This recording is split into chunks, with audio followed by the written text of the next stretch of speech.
Bangau adalah burung besar dan anggun yang terlibat dalam banyak mitologi serta cerita rakyat. Saat kita masih anak-anak yang duduk di bangku sekolah dasar, selain cerita tentang si kancil, kita juga disuguhi cerita tentang burung bangau yang bersahabat dengan kerbau dan juga Pak Tani. Di mana burung bangau memiliki sifat yang polos, kalem, dan berjiwa sosial. Tapi ada beberapa spesies yang bersifat pemalu dan waspada.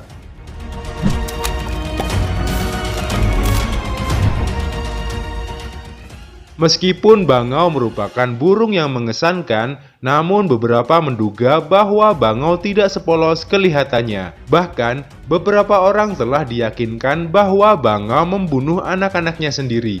Jika ini benar, lalu mengapa bangau membunuh anak-anaknya?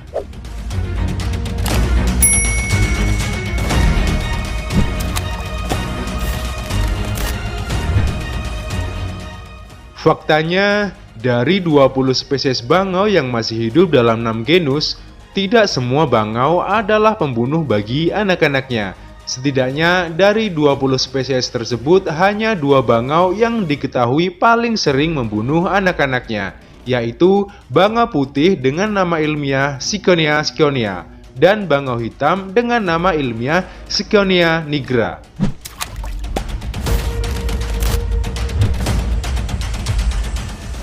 Secara alamiah, dua spesies ini tidak memiliki persaingan antar anak ketika di dalam sarang. Umumnya, anak-anak mereka hidup rukun.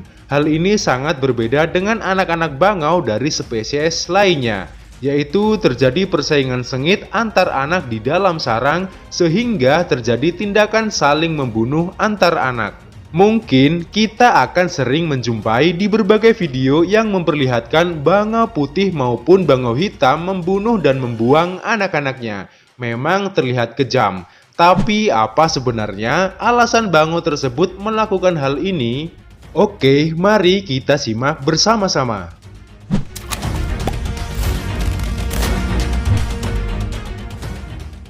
Yang pertama, mengapa burung bangau membunuh anak-anaknya?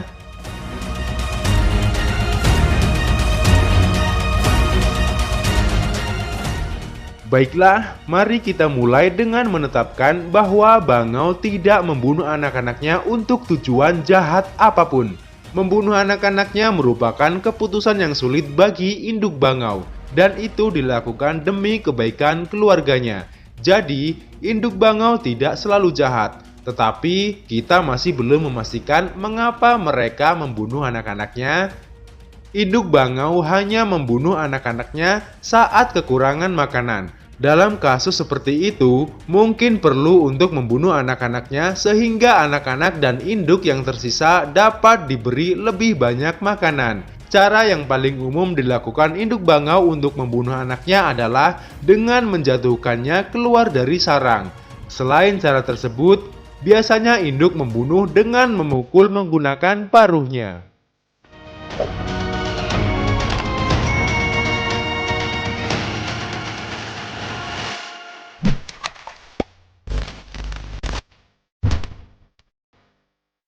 Yang kedua, bagaimana bangau mendapat keuntungan dari membunuh anaknya?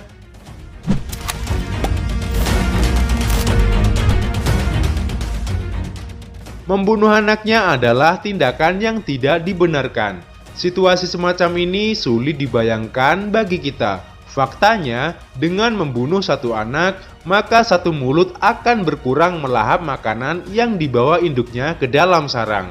Oleh karena itu, induk burung bangau memastikan anak-anaknya yang tersisa memiliki cukup makanan untuk tumbuh menjadi burung dewasa yang sehat.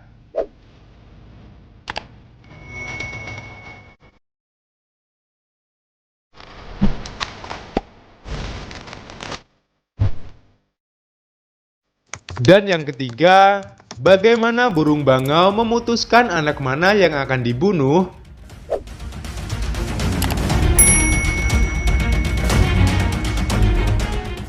Ketika induk bangau menentukan bahwa makanan langka dan salah satu anak harus dibuang, bagaimana sang induk memutuskan anak mana yang akan dibunuh? Ternyata keputusan tentang anak mana yang akan dibunuh bukanlah keputusan acak.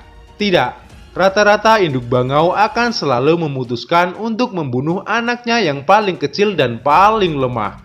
Jika kita lihat, telur bangau menetas secara tidak serempak. Artinya, telur akan menetas pada waktu yang berbeda dan seringkali memiliki selisih beberapa hari. Hal ini tentu saja memastikan bahwa anak-anaknya akan memiliki berbagai ukuran yang berbeda. Oleh karena itu, jika makanan cukup langka hingga burung bangau kesulitan untuk memenuhi kebutuhan semua anaknya, induknya akan menyingkirkan anak yang paling kecil dan paling lemah. Hal ini dapat terjadi saat anaknya baru berusia beberapa hari atau beberapa minggu.